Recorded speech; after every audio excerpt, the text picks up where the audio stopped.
जाएगी। तो इसलिए खातून जन्नत की कनीजों, ये जरूरी नहीं कि दुनिया में तकलीफें ही हो, मुसीबतें ही हो। अगर हम अपना रिश्ता अपने अल्लाह से जोड़ लेते हैं, अल्लाह से करीब कर लेते हैं, तो पता है क्या होगा? तुम्हें कहीं जाने की जरूरत नहीं पड़ेगी। तुम जो कहोगी तुम्हारे कहने पर वैसा ही हो जाएगा। तुम जिसके सर पे हाथ रख दोगी उसकी तकदीर बदल जाएगी। शर्त यह है कोई पाक दामन तो बन के देखे, कोई मुत्तकी तो बन के देखे, कोई अल्लाह से डरने वाला तो बन के देखे। आइए, जब कोई औरत वाकई अल्लाह से रिश्ते को मजबूत कर लेती है, जब वाकई कोई औरत मुत्तकी परहेजगार बन जाती है, जब वाकई कोई औरत इबादत गुजार बन जाती है, तो फिर अल्लाह उसकी कितनी सुनता है, उसकी शान क्या हो जाती है। आपने खातून का नाम सुना होगा, हजरत राबिया बसरी का नाम आपने बार बार सुना होगा। जब भी औरतों का जिक्र आता है, नेक औरतों का, तो राबिया बसरी का जिक्र आता ही आता है। राबिया बसरी एक मर्तबा हज के लिए गई, अल्लाह अकबर, और जब हज करके लौट रही थी तो रास्ते में उनका ऊंट मर गया। उनका ऊंट मर गया तो सवारी खत्म हो गई। तो राबिया ने क्या किया? देखो नाज़े बंदगी कैसा है, अंदाज कैसा है, खुदा पे नाज करने का अंदाज कैसा है। इसलिए कि मोहब्बत जो थी, प्यार जो था, उल्फत जो थी, तो राबिया आसमान की तरफ निगाह उठा के कहती है, क्या कोई बादशाह भी अपने कमजोर गुलाम के साथ ऐसा करता है कि रास्ते में उसका ऊंट मार देता है? हज को बुलाया और हज को आई, अब हज करके वापस जा रही थी तो तूने मेरा ऊंट मार दिया, मेरा ऊंट मर गया। अब बता मैं क्या करूं, कैसे घर जाऊं? क्या कोई बादशाह भी कमजोर गुलामों के साथ ऐसा करता है? अल्लाह अकबर। तारीख में आता है नास के साथ सिर्फ ये जुमले कहने थे, अभी जुमले मुकम्मल भी नहीं हुए थे कि उनका मुर्दा ऊंट उठ करके खड़ा हो जाता है। अंदाजा फरमाए ये कब होता है? जब अल्लाह से रिश्ता मजबूत होता है। आज तो औरतों का हाल ये है, सीरियलों में वक्त गुजर रहा है, फिल्मों में वक्त गुजर रहा है, अल्लाह अकबर, मोबाइल के अंदर वक्त गुजर रहा है, औरतें फेसबुक चला रही है, औरतें यूट्यूब पर वक्त बर्बाद कर रही है। ऐ खातून जन्नत की कनीजों, अपने अल्लाह से रिश्ता जोड़ो। हमारा रब बहुत ताकतवर है, हमारा रब बहुत कुव्वत वाला है। किसी और तरफ नजर करने की जरूरत नहीं है, बल्कि अपने अल्लाह से अपने रिश्ते को मजबूत करने की जरूरत है। वो कौन सी नेमत है जो अल्लाह की बारगाह में नहीं मिलती, जो अल्लाह के दर से नहीं मिलती? ऐ खातून जन्नत रदी अल्लाह ताला अन्हा की कनीजों, दरअसल परेशानियां इसलिए है, तकालीफ इसलिए है, मुसीबतें इसलिए है कि हमारा रिश्ता अल्लाह से कमजोर हो गया है। मुझे बताएं, हम अल्लाह को याद कब करते हैं, हम खुदा को याद कब करते हैं? जब मुसीबत आती है याद करते हैं, तो भी सही तौर पे याद नहीं करते, पूरे यकीन से याद नहीं करते। आप खुद सोचो, इतने बड़े हजारों के मजमे में कितनी बहनें हैं जो 5 वक्त की नमाज पाबंदी से पढ़ती है?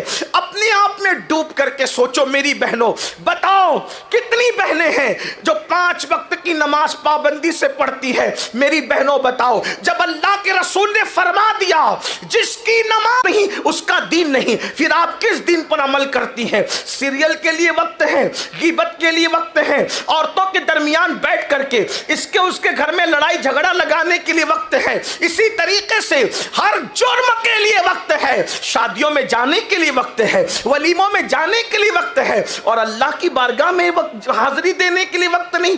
एक वक्त की नमाज के लिए सिर्फ 10 मिनट का टाइम लगता है, 10 मिनट का। और याद रखना, कोई अल्लाह वाला बनना चाहे, आसान तरीका है, नमाज पढ़ो, अल्लाह वाले बन जाओ। इसलिए कि नमाज को छोड़कर किसी को ना अल्लाह मिला है ना अल्लाह मिल सकता है।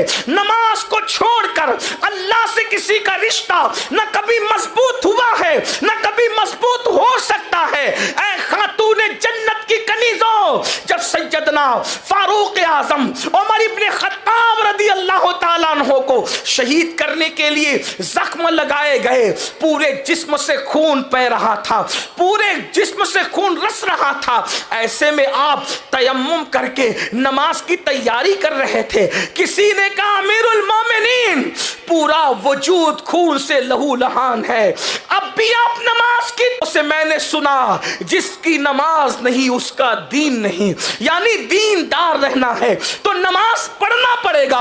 अब मेरी बहनों मुझे बताओ, हम सोचते अल्लाह हमारी सुनता नहीं, अल्लाह हमारी दुआएं कबूल नहीं करता, माज़ अल्लाह ये शिकवे लेकर के बैठे हो। बताओ एक वक्त की नमाज के लिए सिर्फ 10 मिनट का टाइम लगता है।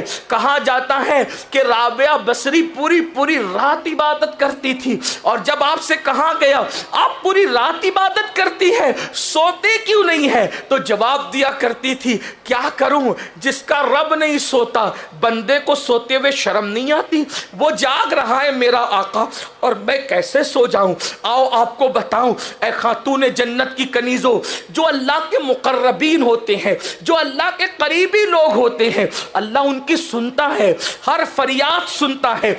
हमने सबके करीब होने की कोशिश की, रब के करीब होने की कोशिश नहीं की। जरा रब के करीब होकर तो देखें, फिर देखना वल्लाह तुम्हें तावीज़ात की जरूरत नहीं पड़ेगी। रब के करीब होकर देखिए, आपको वजीफों की भी जरूरत नहीं पड़ेगी।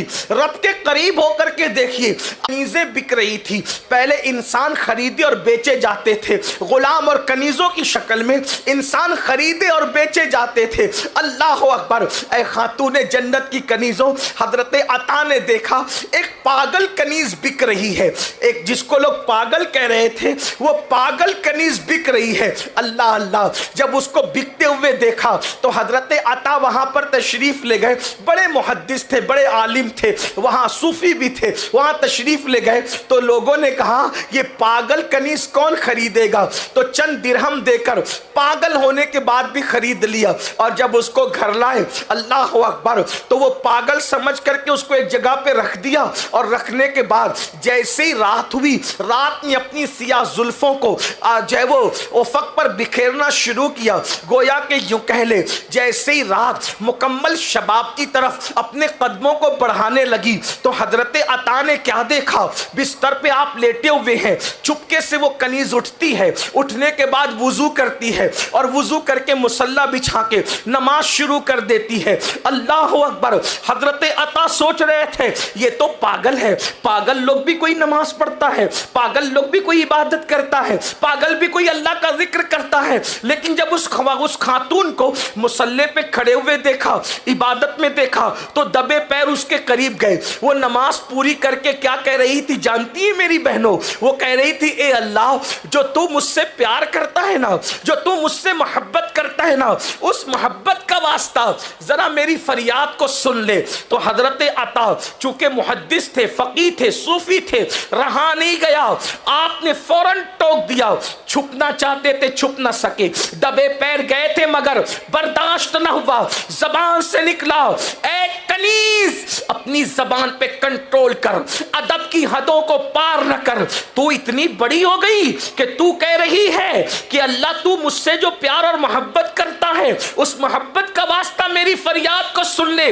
अरे नादान, ये ना बोल, बल्कि ये बोल कि अल्लाह जो मैं तुझसे मोहब्बत करती हूं उसका वास्ता, अल्लाह तुझसे कब से प्यार करने लगा, तू कब से अल्लाह की महबूब हो गई। पता है खुदा का महबूब कोई यूं ही नहीं बनता, मकामे महबूबियत किसी को यूं ही नहीं मिलता। उस पागल कनीज को जिसको लोग पागल समझ रहे थे, हजरत अता की तरफ देखा और कहा अता, अल्लाह की इज्जत की कसम, वो मुझसे प्यार करता है, वो मुझसे प्यार करता है, वो मुझसे प्यार करता है। और फिर फरमाया अगर प्यार न करता तो देखा तू बिस्तर पे पड़ा था, तुझे सुला दिया और मुझे बिस्तर से उठाकर अपनी खिदमत में खड़ा कर लिया।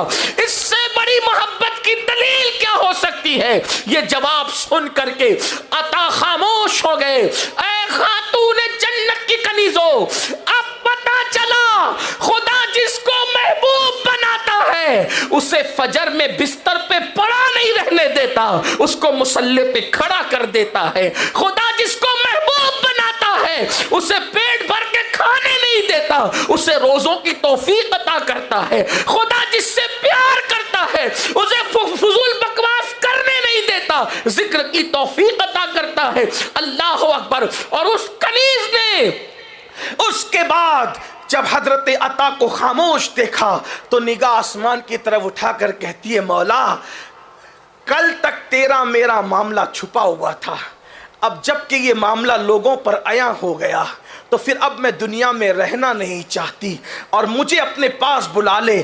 चीख मारती है और ज़मीन पे गिर जाती है, और जब आपके जिस्म को जो है वो टटोला जाता है तो जिस्म ठंडा होने की तरफ माइल होता है, यानी जान उनकी परवास कर चुकी होती है। अंदाज़ा करें, औरतें इतनी पहुंची हुई थी, औरतें अल्लाह तक इतना तकर्रुब हासिल कर चुकी थी। आजकल की औरतों को तो वुज़ू का तरीका भी नहीं पता, गुस्ल का तरीका भी नहीं पता, कुरान भी नहीं पढ़ना आता, और फिर वो सीखना भी नहीं चाहती। और याद रखना, सबसे आसान अल्लाह का दीन है, इसलिए अल्लाह से रिश्ता मजबूत करो। और अल्लाह से रिश्ता मजबूत करने का सबसे आसान तरीका कुरान शरीफ की आयत है। चूंकि वो आयत सजदा है इसलिए मैं तिलावत नहीं कर रहा हूं, उसका मफ़हूम बयान कर रहा हूं। अल्लाह रब्बुल इज़्ज़त का कुरान कहता है, सजदा करो और अल्लाह के करीब हो जाओ, यानी अल्लाह के करीब होने का आसान जरिया सजदा है। लेकिन आज अल्लाह अकबर, मर्द तो 95% नमाज नहीं पढ़ते, 5% मर्द नमाज पढ़ते हैं, मगर औरतें तो शायद 2% भी नमाज हमारे माशरे में नहीं पढ़ती। और एक बात आपसे अर्ज करूं, जो आज लोग गुर्बत का रोना रोते हैं, गुर्बत की सबसे बड़ी वजह अल्लाह अकबर नमाज का न पढ़ना है। अल्लाह अकबर, याद रखना, अल्लाह के रसूल अलैहि सलाम ने इरशाद फरमाया कि जो नमाज छोड़ देता है अल्लाह उस पर 15 मुसीबतें मुसल्लत करता है। उसमें से पहली मुसीबत यह आती है, अल्लाह उसकी रोजी से बरकत उठा लेता है। बताओ, जिसकी बीवी खुद बेनमाजी हो, जो खुद बेनमाजी हो, जिसके बच्चे बेनमाजी हो, फिर उनके घर में बरकत कैसे होगी? रोजी के लिए दर दर की ठोकरें खाने वालों, रोजी के लिए इधर उधर भटकने वालों, और रोजी में बरकत के लिए कभी मौलाना साहब के पास, कभी तावीज़ वाले बाबाओं के पास, कभी मशाइख के पास चक्कर लगाने वाली मेरी बहन, हम तावीज़ के मुखालिफ नहीं है, बात को गलत तरफ मत ले जाना, लेकिन इतना ज़रूर कहता हूँ,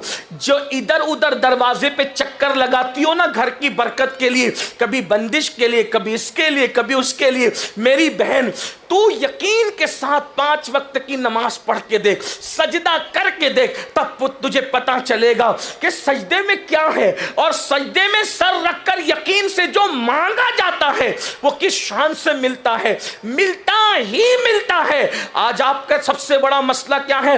बेटियां जवान हो गई, रिश्ते नहीं आते। मैं कहता हूं सजदा करके मांगते क्यों नहीं? रात के आखिरी हिस्से में, रात के आखिरी पहर में अगर कोई वुजू करके अल्लाह की बारगाह में अच्छा वुजू करके 2 रकअत नमाज पढ़ के जो मांगे आंसुओं की बरसात में अल्लाह अता करेगा। अल्लाह का वादा झूठा नहीं हो सकता, उसका वादा है उदूनी अस्तजिब लकुम, मुझसे मांगो मैं जरूर अता करूंगा। और यहां नेक और अच्छे बुरे, आलिम गैर आलिम, फकीर गैर फकीर, सूफी गैर सूफी, पीर मुरीद, किसी की कैद नहीं है। अल्लाह का ऐलान है, जो मांगेगा हम उसको अता कर देंगे। ये जो आपने पहाड़े पढ़ रखे हैं कि मौलाना हम गुनहगार है, याद रखना अल्लाह जैसे गुनहगारों का रब है, नेकोकारों का भी रब है। जैसे नेकोकारों का रब है वैसे ही गुनहगारों का भी रब है। उसके यहाँ दुआ की कबूलियत में नेको बद में ज्यादा फर्क नहीं है। दुआ की कबूलियत के लिए नेक होना शर्त नहीं है, दुआ की कबूलियत के लिए यकीन का होना शर्त है। जब यकीन से दुआ मांगी जाती है तो अल्लाह ताला सबको अता करता है। बल्कि बड़ी माजरत के साथ, अगर आपको ये बात हजम नहीं होती तो मैं साबित कर सकता हूं, अगर काफिर भी मेरे अल्लाह से यकीन से मांगे तो अल्लाह काफिर को भी महरूम नहीं कर, अल्लाह काफिर को भी महरूम नहीं करता। दलील आपके सामने रख दूं कुरान से। शैतान से बड़ा काफिर कौन है ये बताओ? फिरौन भी शैतान के बाद काफिर है, नमरूद भी शैतान के बाद काफिर है। सबसे बड़ा काफिर कौन? शैतान। बल्कि जिसके कुफ्र का ऐलान कुरान करे वो काफिर शैतान है। वस्तकबरा वकाना मिनल काफिरीन, जिसके कुफ्र पर कुरान की आयत है तकब्बुर किया, काफिरों में से हो गया। कितना बड़ा काफिर है शैतान? लेकिन जब अल्लाह ने उस पे लानत का तौक डाला और उसको रजीम करके मरदूद करके निकाल दिया, तो उसने अल्लाह से मांगा ना, अल्लाह से मांगा कि नहीं मांगा? अल्लाह से कहा मुझे मोहलत दे, कयामत तक की जिंदगी दे, कयामत तक के लिए मोहलत दे। बोलो अल्लाह ने दिया कि नहीं दिया? जो अल्लाह शैतान को महरूम न करे, वो मांगे तो अल्लाह शैतान को दे दे। तो जब वो शैतान को अता कर सकता है, दिया कि नहीं दिया मोहलत? अरे तुम्हारे बाप दादा पैदा होके मर गए, वो तो पहले दिन से है और अभी भी है। वो हजरत आदम अलैहिस्सलाम की पैदाइश से पहले से था, अभी भी है। मांगा ना उसने, उम्र मांगा, अल्लाह ने दिया कि नहीं दिया? कभी शैतान बीमार पड़ता है, कभी उसको कोरोना वगैरह की वबा लगती है, कभी उसको ताउन वाउन इतने सब आए, कुछ लगा उसको, वो हट्टा कट्टा है, क्योंकि मांगा उसने और अल्लाह ने दिया। और दिया तो जो मरदूद कोई शान से अता करता है, वो महबूब की उम्मत को क्यों अता न करे? हम तो माइल बकरम है, कोई साइल ही नहीं, राह दिखलाए किसे, राह रवे मंजिल ही नहीं। अपने अल्लाह से अपने रिश्ते को मजबूत करें। जब खुदा से रिश्ता मजबूत होगा